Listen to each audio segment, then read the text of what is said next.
Chapter 1. The Decision I Can't Undo. There are moments in life that don't feel important when they happen. They don't come with warning signs or dramatic music. They don't announce themselves as turning points. They arrive quietly, disguised as practicality, disguised as trust, disguised as love. This is one of those moments. My name is Victoria Grant, and the decision that changed my life forever happened on an ordinary afternoon inside a house that was already heavy with grief. The air was thick with the scent of stale coffee and silence.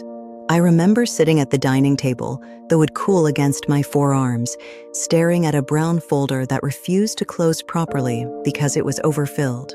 It sat there like a physical accusation.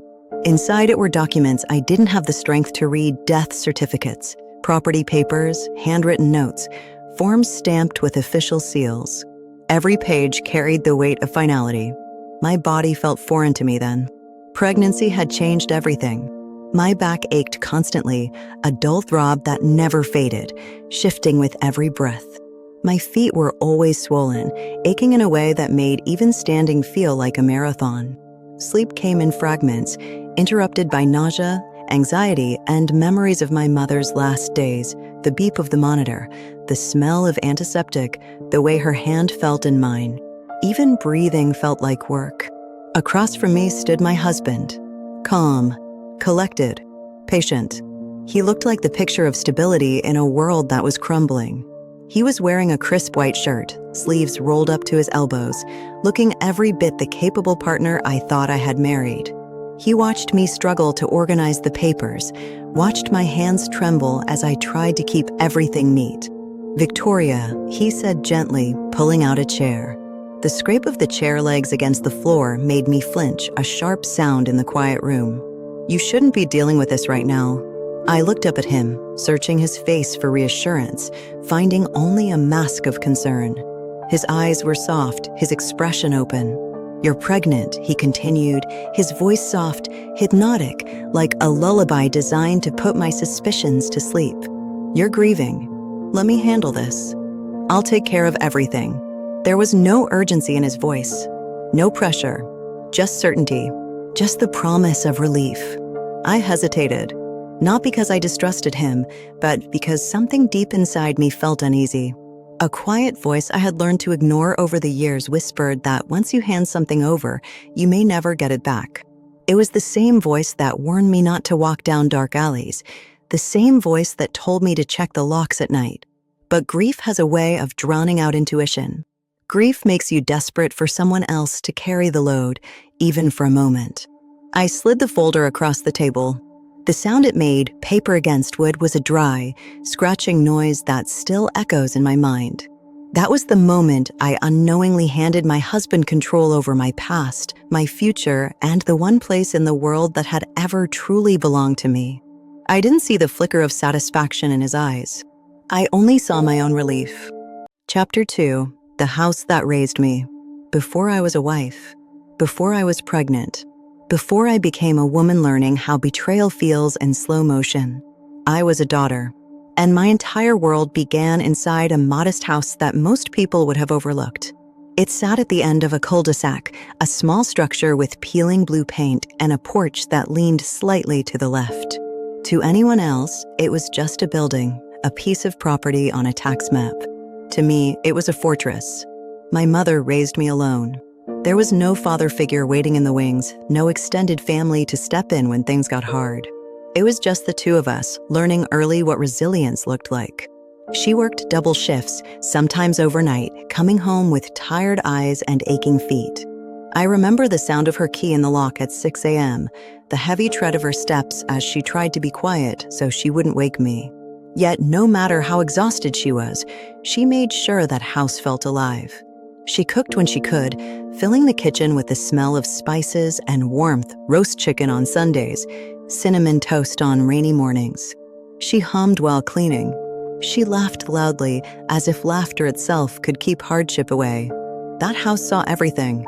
My childhood fears of the dark, the way I would run to her room during thunderstorms, burying my face in her quilt while the windows rattled.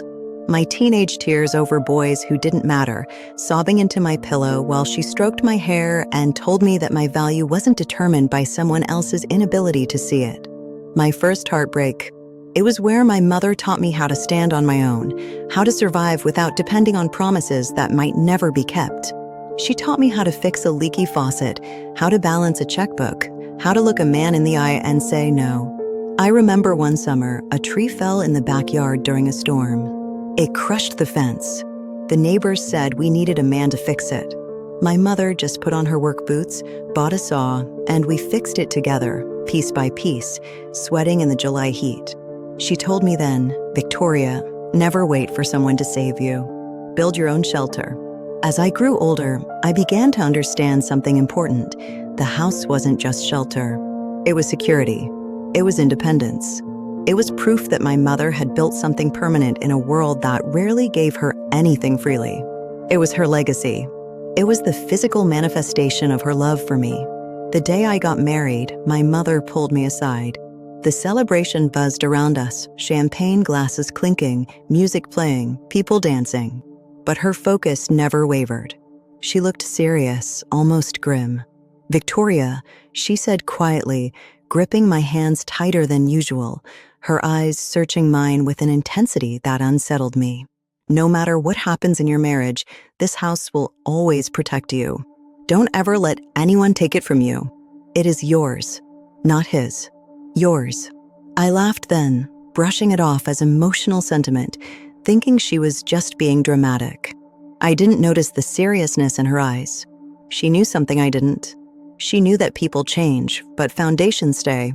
She knew that love is fragile, but a deed is binding. She knew that a woman without a home of her own is vulnerable in ways she can't even imagine until it's too late. That house was my safety net, the one thing that stood between me and the abyss, and I had just handed the scissors to the man who would cut it without a second thought. Chapter 3. Marrying into a family I didn't know. When I married my husband, I thought I was marrying a man. I didn't realize I was marrying into a system. From the very beginning, his family operated on a complex web of unspoken rules, a secret code I wasn't given the key to. It was subtle at first, a raised eyebrow when I spoke too loudly, a sudden silence that fell over the room when I entered, the way conversations would shift topics seamlessly as if they were hiding something. His brother was the loudest voice in every room, confident, charming, always discussing money and influence. He was the sun, shining so brightly that everyone else was just a planet orbiting his approval. Conversations bent around him naturally. He would interrupt me mid-sentence and no one would blink. No one would say, "Victoria was speaking." They would just turn their heads to him, eager for his next witticism. My husband, by contrast, often softened in his presence. He deferred. He listened. He agreed. He became a smaller, quieter version of himself, like a shadow shrinking at noon. I noticed it, but I ignored it. I told myself it was just respect. I told myself it was just family dynamics, that every family had its quirks. His parents were polite but distant. They never insulted me directly, never raised their voices. But they never welcomed me either. I was like a piece of furniture they hadn't chosen but tolerated because it came with the house. I tried so hard to earn my place. I cooked their favorite meals, spending hours in the kitchen perfecting recipes that weren't mine. I hosted their parties, scrubbing floors until my hands were raw. I arrived early to set up and left late to help clean up. I learned their history. I bought thoughtful gifts for birthdays and anniversaries. I tried to be the perfect daughter-in-law. Still, I always felt like a guest. I felt like an observer in my own life. I remember one Thanksgiving dinner in particular. They were sitting around the mahogany table, discussing a family vacation for the summer, planning dates and locations. I sat there, smiling, waiting to be asked for my opinion. They planned the whole trip, the rental house, the activities, the meals, without once looking at me. When I finally cleared my throat and asked, "What about the dates?" I might have work. His mother looked at me with a blank expression, fork halfway to her mouth, and said, "Oh, we assumed you'd just adjust." It wasn't just vacations. It was everything. One evening, they were discussing investments, real estate, the future of the family trust. I tried to contribute, mentioning a small article I'd read about market trends. His brother chuckled, a condescending sound that vibrated in his chest. "Victoria, darling," he said, swirling his wine, "leave the finance to the men. Stick to the domestic arts. You're so good at them." The table erupted in polite laughter. My husband laughed too. That was the moment that stung the most. He didn't defend me. He joined them. Marriage, I learned, does not automatically grant belonging. Sometimes it only reveals where you truly stand. And I was standing on the outside, looking in through a window I couldn't open, shivering in the cold while they sat by the fire, warm and oblivious to my existence. I was the wife, but I was never the family. Chapter 4. When everything started to fall apart. My mother's illness didn't arrive with a dramatic crash or a sudden collapse. It didn't announce itself with a scream or a frantic siren. Instead, it whispered its way into our lives, a quiet thief stealing her vitality bit by bit, day by day. It started with a cough that lingered just a week too long, a dry, rasping sound that punctuated the silence of our evenings like a warning bell I chose to ignore. Then came the fatigue she couldn't explain, the way she would sit down just for a minute and stay there for an hour, her eyes staring at nothing, her hands resting listlessly in her lap. Then came the doctor visits, each one ending with more tests and fewer answers, a trail of breadcrumbs leading us deeper into a forest we couldn't escape. Soon, my world shifted from the warmth of our home to the cold, antiseptic reality of hospital waiting rooms. I spent countless nights in those rooms, watching the seconds crawl by on sterile white clocks that seemed to mock the urgency of my grief with their slow, rhythmic ticking. At 3 a.m., the hospital has a specific sound, the distant hum of cleaning machines, the occasional squeak of rubber-soled shoes on linoleum, the muffled pages over the intercom. It's a lonely, liminal space. I learned the rhythm of hospital life, the rhythmic beeping of machines that became the soundtrack to my nightmares, the hushed, urgent conversations of nurses in the hallway, the way hope rises and falls with every update from a doctor whose face you can't quite remember. I remember bringing her favorite wool blanket from home, the one with the frayed edges and the smell of lavender and laundry soap. I thought it would ground her, keep her connected to the world we were losing. But in that sterile room, even the blanket seemed to lose its color. I tried to feed her tea, her favorite Earl Grey, but she could only manage a few sips, her hands too weak to hold the cup. During that time, my husband became indispensable, or at least, that was the performance he gave. He was the rock I leaned on, or so I thought. He was the one who made the phone calls, his voice calm and authoritative while mine was shaking. He spoke confidently to the doctors, using medical jargon he'd looked up online to sound like an equal, a manager of the crisis rather than a grieving son-in-law. I remember one nurse giving me a long, sympathetic look as he explained his plan for her care. I thought she was pitying my weakness. Now I realized she was seeing something I was too blind to notice. He offered to manage the mounting pile of documents, the insurance forms, the medical history, the legal papers that I couldn't bear to touch. "You shouldn't be stressing yourself, Victoria," he reminded me often, his hand a heavy, possessive weight on my shoulder. "You're pregnant. You need to think of the baby. You're too emotional to make these decisions. Let me take care of things." I was so drowned in sorrow and exhaustion, my mind a fog of grief and hormones, that I let myself lean on him. I let myself believe that his strength was my strength. I was building my life on a foundation he was slowly dismantling, one signature at a time. I mistook his control for care and his ambition for affection. I didn't realize that every time he said, "Let me handle it," he was taking another piece of my future. By the time the masks finally came off and I saw the man underneath, the damage was already done. The thief wasn't just the illness. The thief was in the room with me, holding my hand, whispering promises while he planned his exit. I was losing my mother, and I was losing myself, and I was too grateful to even notice. Chapter 5. The day I lost her. When my mother died, I didn't collapse. I didn't scream or tear at my clothes like they do in the movies. I froze. It was as if someone had reached into my chest and turned off a switch that controlled my ability to feel. The world felt smaller, quieter, as if someone had turned down the volume on life itself. Colors seemed less vibrant, sounds were muffled, and time lost all meaning. People hugged me at the funeral, a procession of black coats and pitying eyes. Their voices blurred together into a meaningless hum of "sorry for your loss" and "she's in a better place." I nodded at the right moments, said the right words, played the part of the grieving daughter perfectly. But inside, something had shut down. I was a ghost haunting my own life. I remember the smell of the lilies at the service, sickeningly sweet, a scent that now makes me nauseous.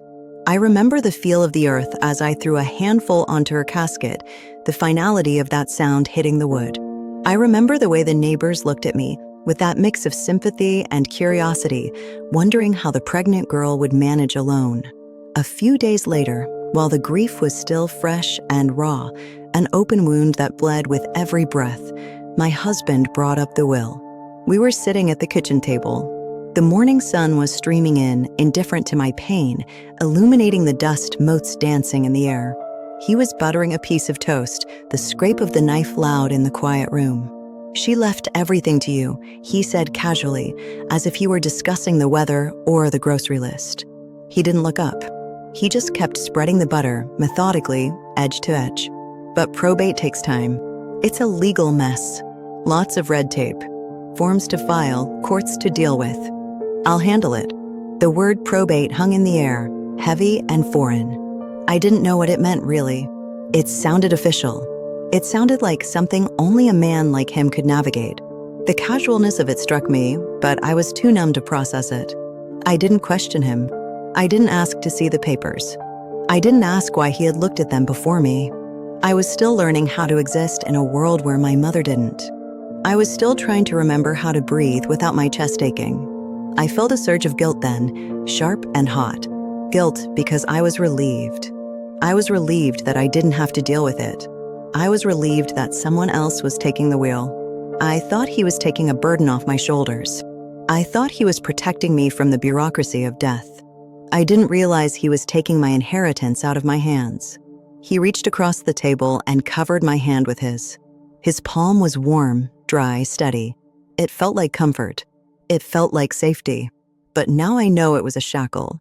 I didn't realize that while I was mourning the past, weeping for what I had lost, he was already calculating the future, counting coins that weren't his to count.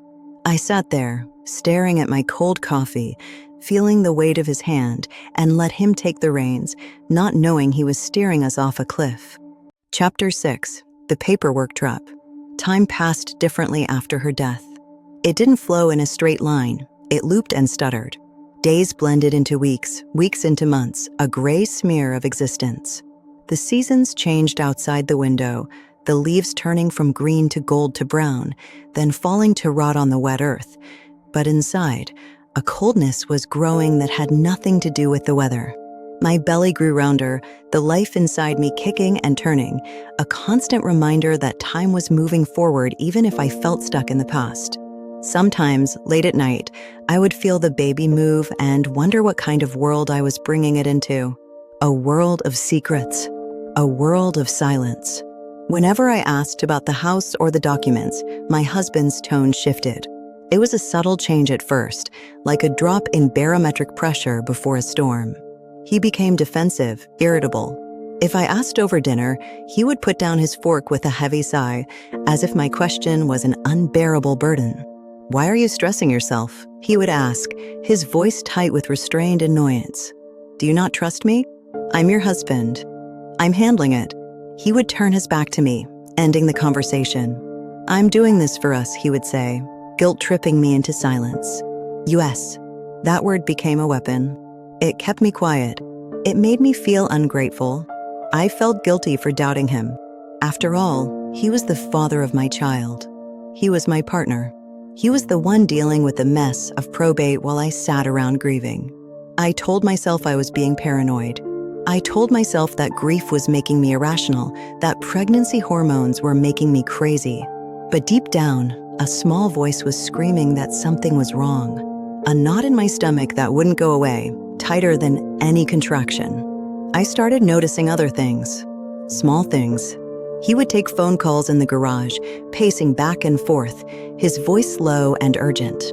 When I asked who it was, he'd say, "Just work," or "Wrong number," without meeting my eyes. He suddenly had a business trip to the city, something that had never happened before. He was gone for 2 days. 2 days where I sat in that big, empty house, feeling the walls closing in on me. The house, my mother's legacy, felt different without her. It felt colder. The shadows in the hallway seemed longer, reaching for me. At night, the wind would howl through the eaves, and it sounded like a warning. I realized then that I wasn't just grieving, I was lonely. I was isolated, and he was the one holding the key. I would see letters arrive that he would snatch from the mailbox before I could look at them. "Just bills," he would say, slipping them into his pocket. I wanted to believe him. God, I wanted to believe him. Because if I didn't believe him, if I admitted to myself that the man sleeping next to me was a stranger, then I had truly lost everything. So I stayed quiet. I let the trap close around me, inch by inch, paralyzed by my own need for stability, praying that I was wrong, praying that he was the man I thought I married, while the house whispered truths I refused to hear. Chapter 7. The letter that changed everything. The letter arrived on a quiet Tuesday afternoon. It was one of those rare days where the world felt peaceful, where the impending storm of my life seemed to have paused for breath. The house was silent, but for once, the silence didn't feel oppressive. It felt expectant. I was in the nursery, a room I had been setting up with a desperate kind of hope. The walls were painted a soft yellow, the crib was assembled, and I was standing at the changing table, folding baby clothes. Tiny pastel shirts, socks that looked like they belonged to a doll, soft blankets that smelled of new beginnings. I was dreaming of the future. I was imagining the baby sleeping in this room, safe, protected, oblivious to the grief that still clung to the rest of the house. I was imagining a version of my life where my husband was the man I thought he was, where we were a family, where the us he kept talking about was real. Then I heard the mail slot clatter, a mundane sound. A sound I heard every day, but today, for some reason, it pulled me out of my reverie. I went downstairs, my hand resting on my belly, feeling the solid thump of a kick. I walked to the front door and saw the pile of mail on the floor. Most of it was junk, coupons for pizza, flyers for lawn care. But one envelope stood out. It was thick, white, official-looking. It wasn't addressed to me. It wasn't addressed to my husband. It was addressed to my husband's brother, but it was sent to our address. My first thought was confusion. Why would his brother getting mail here? He had his own house, his own life. My second thought was curiosity. Maybe it was a mistake. Maybe it was something for the family trust. I picked it up. It felt heavy in my hand. I stared at it for a long time, standing there in the hallway, the baby clothes forgotten upstairs. I shouldn't open it, I told myself. It's not mine. But the unease I had been burying for months suddenly clawed its way to the surface. The small voice that had whispered warnings about garage phone calls and business trips was now screaming. With shaking hands, I tore open the envelope. Inside were legal documents, property transfer papers. I stared at them, the words swimming before my eyes, refusing to coalesce into meaning. Deed of transfer, grantor, grantee. I read the address. 142 Willow Creek Lane. My address. My mother's house. My childhood home. The place where I took my first steps. The place my mother promised would always protect me. Transferred. To him. Not to me. To my husband's brother. I felt dizzy. The hallway spun around me. My knees gave way and I sank to the floor, the papers scattering around me like fallen leaves. I picked them up and read them 3 times, hoping, praying I was mistaken. Praying it was a draft, a mistake, a bad joke. But there it was. My mother's name. And below it, a signature that looked terrifyingly like mine. A forgery.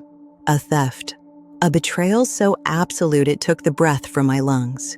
I remembered the day my mother signed the original deed, how proud she looked, how her hands shook with excitement.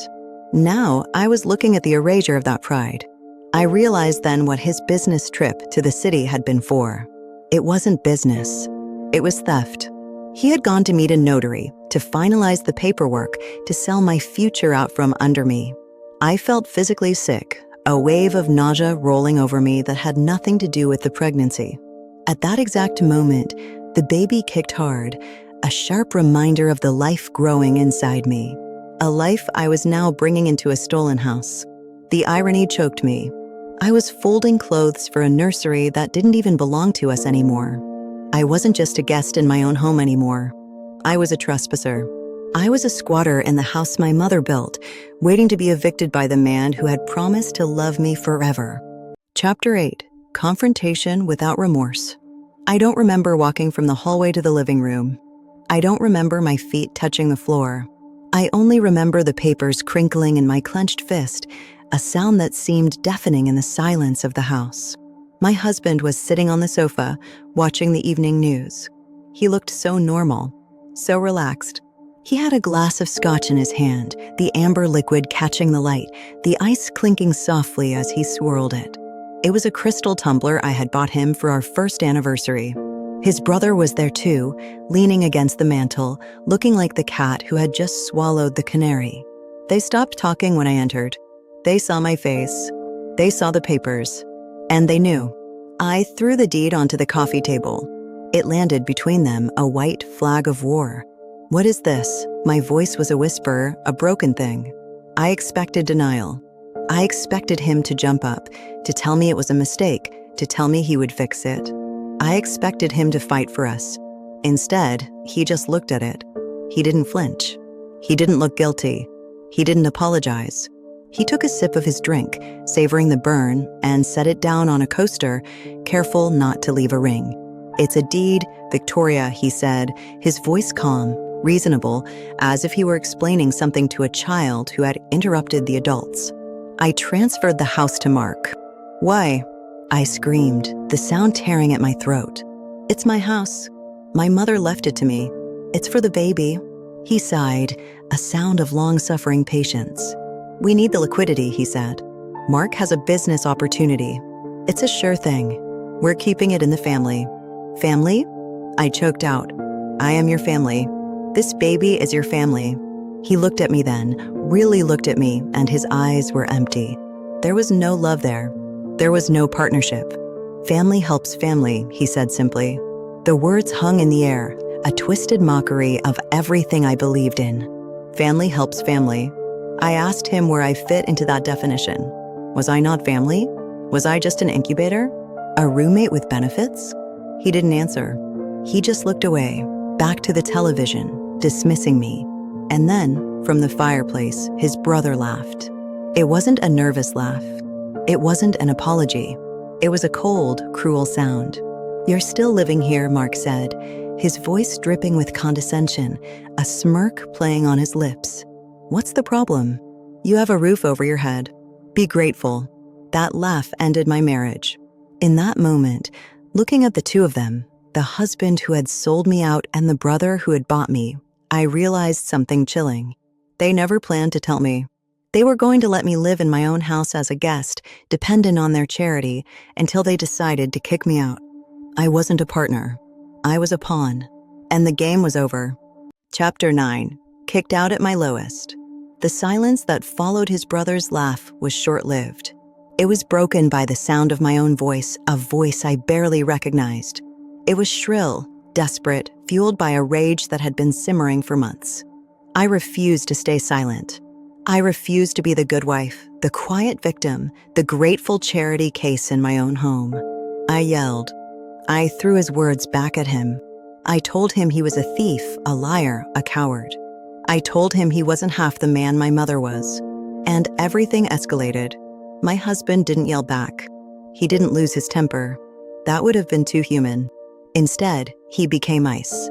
He looked at me with a detached curiosity, as if I were a specimen in a jar that was behaving erratically. "Look at you," he said softly, shaking his head. "You're hysterical. You're being emotional, irrational. This is exactly why I couldn't trust you with the house. You're not stable, Victoria." He used my grief against me. He used my pregnancy against me. He gaslit me until the room spun, until I started to question if maybe he was right, maybe I was crazy. But then I looked at the deed on the table, the physical proof of his betrayal, and I knew I wasn't crazy. I was just cornered. Then he said the words I'll never forget, words that severed our marriage forever, sharper than any knife. He checked his watch, a casual gesture that made my blood run cold. "You have 2 hours to pack," he said. "If you can't be civil, if you can't be grateful, then you can leave. Mark owns the house now, and he wants you out. 2 hours. To pack a lifetime. To pack my mother's memory. To pack the nursery I had just finished. Pregnant. Grieving. Homeless." I ran upstairs, not because I was obeying him, but because I had to get away from the suffocating air of that room. I grabbed suitcases, garbage bags, anything I could find. I packed blindly. I packed my mother's photo albums, her jewelry box, the quilt from her bed. I packed my clothes, not caring if they matched. I packed the baby's things, the tiny socks, the soft blankets, sobbing as I swept them into a bag. I paused at the door of the nursery. The yellow walls seemed to mock me now. The crib stood empty, waiting for a baby that would never sleep there. I ran my hand over the railing, feeling the smooth wood, knowing that my child would never know this room is home. I left the crib. I left the furniture. I left the life I thought I was going to have. I moved through the house like a whirlwind, driven by adrenaline and panic. Every room held a memory I was leaving behind. The kitchen where we cooked dinner. The living room where we watched movies. The bedroom where we conceived our child. It was all a lie. I dragged my bags down the stairs one by one. They watched me from the living room. My husband and his brother. They didn't offer to help. They didn't speak. I could hear the faint clink of glass against glass. They were pouring another drink. Celebrating. They just watched, arms crossed, like guards ensuring the prisoner didn't steal the silverware. No one stopped me. No one said, "Wait, let's talk." No one said, "I love you." I opened the front door. It had started to rain, a cold, gray drizzle that matched the ruin of my life. I stepped out onto the porch, the same porch where my mother had told me this house would always protect me. The rain mixed with the tears on my face. I turned back for one last look, not at them, but at the house. "I'm sorry," I whispered to the walls. "I'm so sorry I failed you." And then I walked away. I walked into the rain, pregnant and alone, dragging my life behind me in wet garbage bags, with nothing but my dignity and the ash of my burnt-down life. I walked until I couldn't see the house anymore, and only then did I let myself scream. Chapter 10. The Mother Who Saw It Coming. The days after I left were a blur of cheap motels and fear. But then I found a lawyer. Not my husband's lawyer. My mother's lawyer. An old man named Mr. Henderson who had known her for 30 years. When I walked into his office, shaking and pregnant, he didn't look surprised. He looked relieved. "I've been waiting for you, Victoria," he said. "Your mother left instructions." We went to court. My husband and his brother were there, looking smug in their expensive suits. They thought they had won. They thought they had outsmarted a grieving daughter. They had the deed. They had the signature. They had the arrogance of men who had never been told no. The judge asked if there was any evidence to contest the transfer. My husband's lawyer stood up, smooth and confident, ready to dismiss me. But Mr. Henderson just smiled. "Your Honor," he said, his voice trembling with age but steel underneath. "We would like to submit Exhibit A. A video will recorded 3 days before the deceased passed away." My husband's head snapped up. The color drained from his face. He didn't know about a video. He thought he had covered every base. The courtroom darkened as the bailiff rolled in a television. There was a crackle of static, and then my mother's face filled the screen. She looked tired, pale, but her eyes were sharp. They were the eyes of a woman who had fought for everything she had. She looked directly into the camera, directly at us. "My name is Eleanor Grant," she said, her voice filling the room, strong and unwavering from beyond the grave. "I am of sound mind, and I know what is happening." The silence in the courtroom was absolute. You could hear a pen drop. "I know my son-in-law has been helpful," she continued, a dry chuckle in her voice. "Too helpful. I see the way he looks at my house. I see the way he looks at my papers. My husband shifted in his seat, loosening his tie. He looked like he wanted to bolt. "I trust no one blindly," she said. "Not even him. Especially not him." She leaned forward, her face filling the frame. I remember the day he asked for Victoria's hand. He didn't promise to love her. He promised to take care of her. There is a difference. One is a partnership. The other is a guardianship. And my daughter does not need a guardian. I felt tears pricking my eyes. She had seen it all along. Everything I own belongs to my daughter, Victoria Grant. This house is her sanctuary. It is her safety. Anyone who tries to take it from her, anyone who tries to trick her, does not have my blessing, and they do not have my consent. This video supersedes any paper document signed after this date. She paused, and for a second, it felt like she was looking right at me.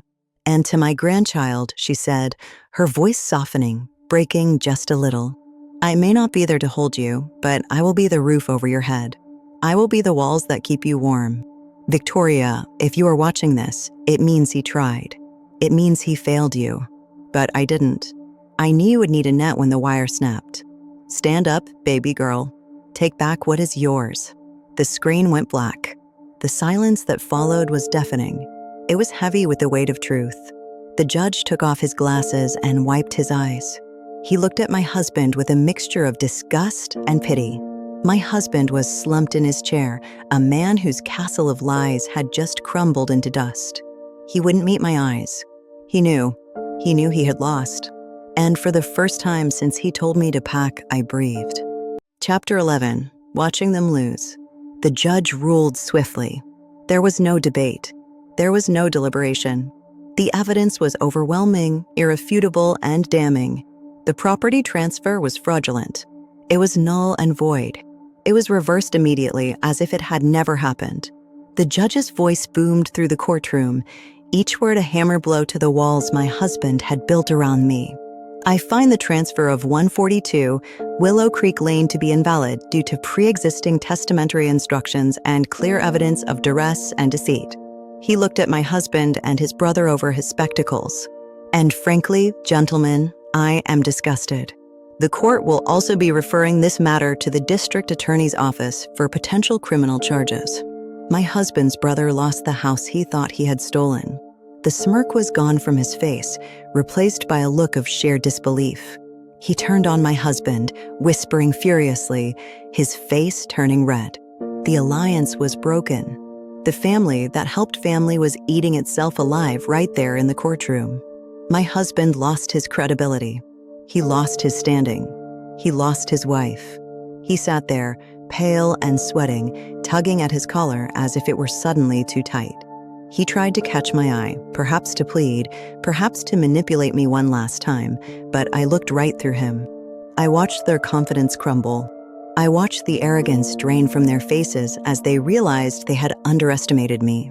They had underestimated my mother.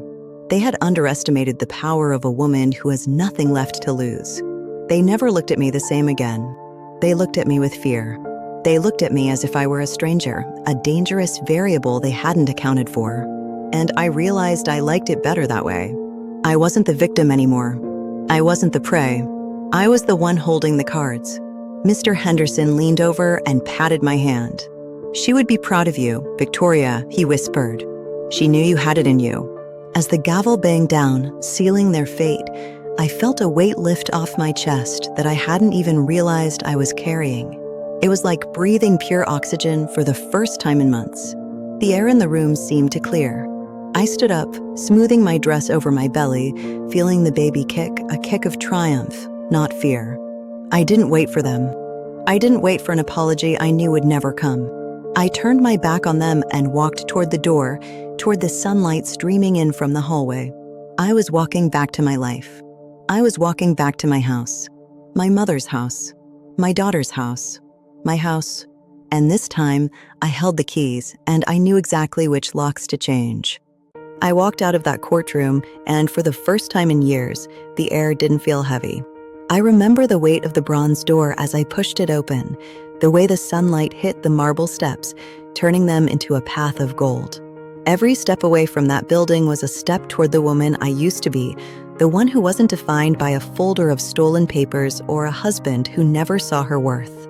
Behind me, the muffled sounds of the court faded, but the silence wasn't empty. It was full of possibility. I stood on the sidewalk for a long time, just breathing. I watched people rush by, oblivious to the war that had just been fought and won inside those stone walls. My husband, my ex-husband, was still inside, probably arguing with his lawyer, probably trying to salvage the wreckage of his reputation. But I didn't care. I felt a strange sense of pity for him, actually. He had traded a life of love and family for a house he didn't even want, a house he only saw as numbers on a ledger. I filed the final divorce papers the next day. The office was small, smelling of old paper and toner, but the clerk was kind. She handed me the pen, and as I signed my name, my hand didn't tremble once. It was a clean break, a surgical removal of the cancer that had been growing in my life. I walked out of that office and realized I wasn't Victoria Grant, the victim. I was Victoria Grant, the survivor. The house was mine. The future was mine. I drove back to Willow Creek Lane, the road stretching out like a ribbon of hope. I turned into the driveway, and the house seemed to sigh in relief. It looked different in the light of my victory. The peeling paint didn't look like neglect anymore. It looked like character.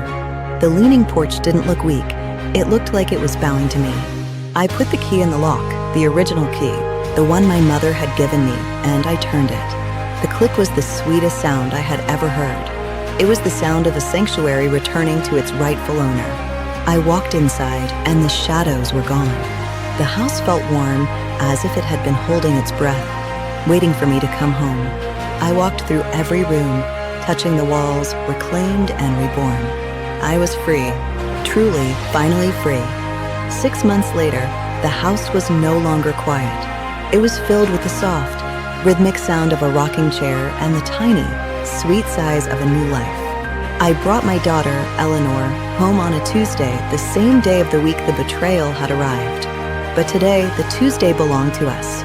I named her after my mother, a tribute to the woman who had protected us from beyond the grave. Every time I looked at her, I saw my mother's fierce eyes and her determined chin. Eleanor was the living proof that out of the ashes of betrayal, something beautiful could grow. We spent our days in the nursery, the soft yellow walls now glowing with actual joy. I spent hours rocking her, telling her stories of the house, of the woman who built it, and of the strength she would one day inherit. I watched her grow, day by day, month by month. I watched her take her first shaky steps on the same floorboards where I had once collapsed in despair. I heard her first words in a kitchen where my husband had once told me I had 2 hours to pack. We reclaimed every inch of that property. We planted a garden in the backyard, roses and lavender, the air sweet with their scent. We fixed the fence, the one my mother and I had labored over so many years ago. Every nail I hammered was a statement of permanence. This was our fortress. This was our legacy. There were nights, of course, when the fear would try to creep back in. Nights when the wind would howl and I would worry that another storm was coming. But then I would hear Eleanor's steady breathing over the monitor, and I would remember the judge's voice and my mother's voice, and I would know that we were safe. The house was protecting us, just as she promised. I wasn't just a mother. I was a guardian of a history that almost got erased. I was the keeper of the flame. And as I looked at my daughter, I knew she would never have to wonder if she belonged. She was the heart of this home. We were more than survivors. We were a family, forged in fire and tempered by truth. Our story wasn't a tragedy anymore. It was an epic of resilience. So, what is the lesson in all of this? I've spent a lot of time reflecting on that as the years have passed and Eleanor has grown into a strong, spirited girl. Grief makes you vulnerable, yes. It strips away your layers until you are raw and exposed. But in that rawness, you find out what you are truly made of. You find out that your intuition is a compass that never lies, if only you have the courage to follow it. I lost a husband who never saw me as a person, only as a means to an end. But in losing him, I found myself. I gained clarity that no marriage could ever provide. I gained a strength that wasn't borrowed, but built from the ground up. I hope my story serves as a reminder to anyone listening who feels lost in the fog of betrayal. Trust is a gift, and it should only be given to those who prove they are worthy of holding it. Don't silence that small voice in your gut for the sake of keeping the peace. Peace without truth is just a temporary truce. Don't sacrifice your future to save a present that is already crumbling. You are the architect of your own destiny. You hold the deed to your own life. And no one, not a husband, not a brother, not a system, has the right to take that from you unless you let them. Stand tall. Reclaim your space. Protect your sanctuary. Because at the end of the day, the only walls that truly protect you are the ones you build within yourself. My mother was right, the house protected me. But she was also right about something else. I was the one who had to walk through the door. Thank you for walking this path with me. If you found strength in these words, if you felt a connection to my journey, please subscribe to my channel and like this video. Your support helps me bring more stories of resilience and truth to light. Share this with someone who might be sitting at a dining table right now, staring at a folder, wondering if they should trust their heart or the man across from them. Tell them they are not alone. Let's build a community where truth is the foundation and strength is the roof. We are all in this together. Stay strong, stay vigilant, and never stop fighting for what is rightfully yours. This is Victoria Grant, signing off from the house that raised me and the life that saved me. See you in the next story.